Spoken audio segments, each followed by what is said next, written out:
Hello everyone, once again part 2 में आप लोगों का स्वागत है। जिन लोगों ने पार्ट 1 नहीं देखा है वो आई बटन पे क्लिक करके पार्ट 1 देख सकते हैं।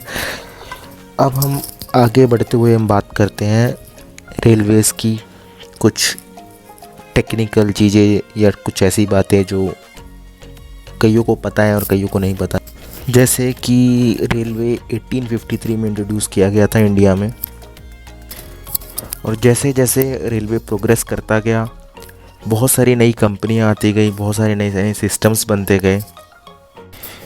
वैसे ही 1903 में सबसे पहले इंडियन रेलवे कॉन्फ्रेंस एसोसिएशन को सेटअप किया गया। उसके बाद 1930 में CSO सेंट्रल स्टैंडर्ड ऑफिस को इस्टेब्लिश किया गया। इनका मेन रोल था कि ये डिज़ाइन, स्टैंडर्ड्स एंड स्पेसिफिकेशंस पे काम करे। ये सारे जो काम थे पहले फॉरेन कंसल्टेंट्स देखते थे इंडिपेंडेंस से पहले। उसके बाद जैसे जैसे ग्रोथ बढ़ता गया, डिमांड बढ़ती गई रेलवे ट्रांसपोर्टेशंस वगैरह की, तो 1952 में रेलवे टेस्टिंग रिसर्च सेंटर को इस्टेब्लिश किया गया। उसके बाद जब मिनिस्ट्री ऑफ रेलवेज़ को लगा शायद ये और बढ़िया हो सकता है, तो 1957 में RDSO को इस्टेब्लिश किया गया, central standard office and railway testing research centre को इंटीग्रेट करके दोनों को एक ही यूनिट बना दिया गया और दोनों को लखनऊ में यहाँ पे इस्टेब्लिश कर दिया गया। ये जो आप देख रहे हैं यहाँ पे ऑडिटोरियम है यहाँ का।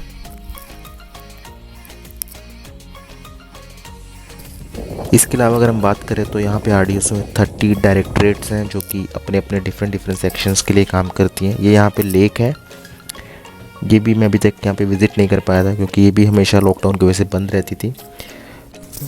जैसा कि मैंने बताया यहाँ पे 30 डायरेक्टरेट्स हैं, उनमें से एक ये है जो है welding research section, metallurgical and chemical directorate.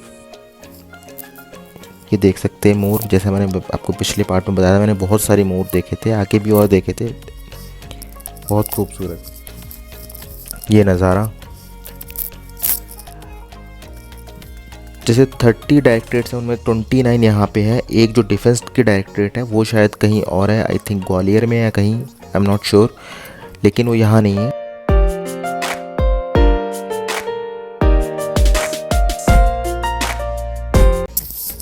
एक ये डायरेक्टरेट है जहाँ जिसका नाम है track machine and monitoring directorate.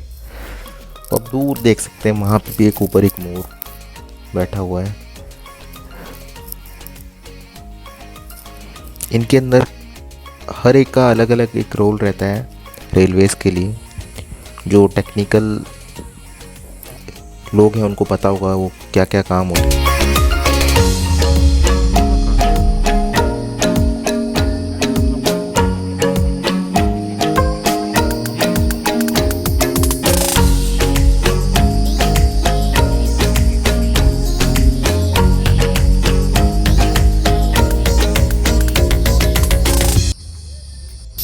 यहाँ वेंडर लॉन्च, सेंट्रल वर्कशॉप है कहीं। ये कोई बिल्डिंग बन रही थी, ये मुझे नहीं पता ये किस चीज़ की थी। यहाँ दूर दूर तक देखो हरियाली हरियाली, कुछ अलग ही तरीके के फूल पत्ते नज़र आते हैं। ये हमने ये वो देखा था घोंसला, बड़ा ही प्यारा घोंसला था ये।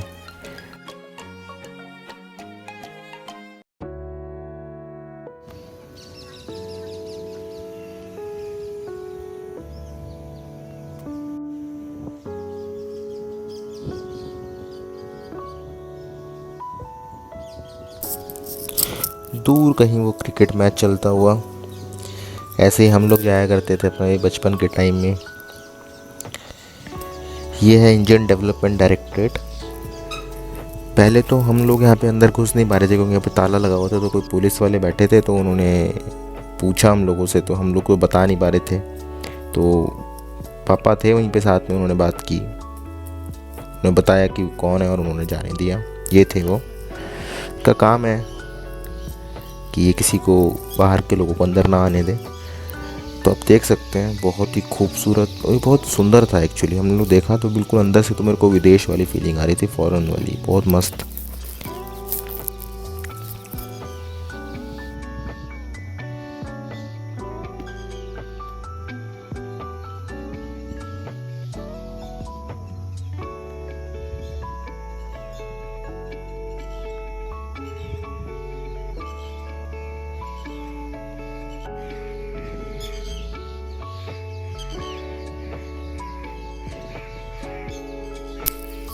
आपको कैक्टस दिख रहा होगा, इतना बड़ा कैक्टस मैंने कभी अपनी लाइफ में नहीं देखा। इतना बड़ा कैक्टस का प्लांट, बहुत बड़ा था ये यहाँ के रखवाले देख रहे थे, पता नहीं कौन आ गया यहाँ पे घूमने के लिए। Central of excellence bogie design, sunflower का फूल खिलखिलाते हुए, काफ़ी सुंदर, बहुत बढ़िया एकदम। सब तरफ हरियाली हरियाली थी, बहुत ही शानदार ये नज़ारा। प्लीज़ थर्ड पार्ट भी देखिएगा। Thanks for watching. और जिन्होंने फर्स्ट पार्ट नहीं देखा प्लीज़ वो भी देखिएगा।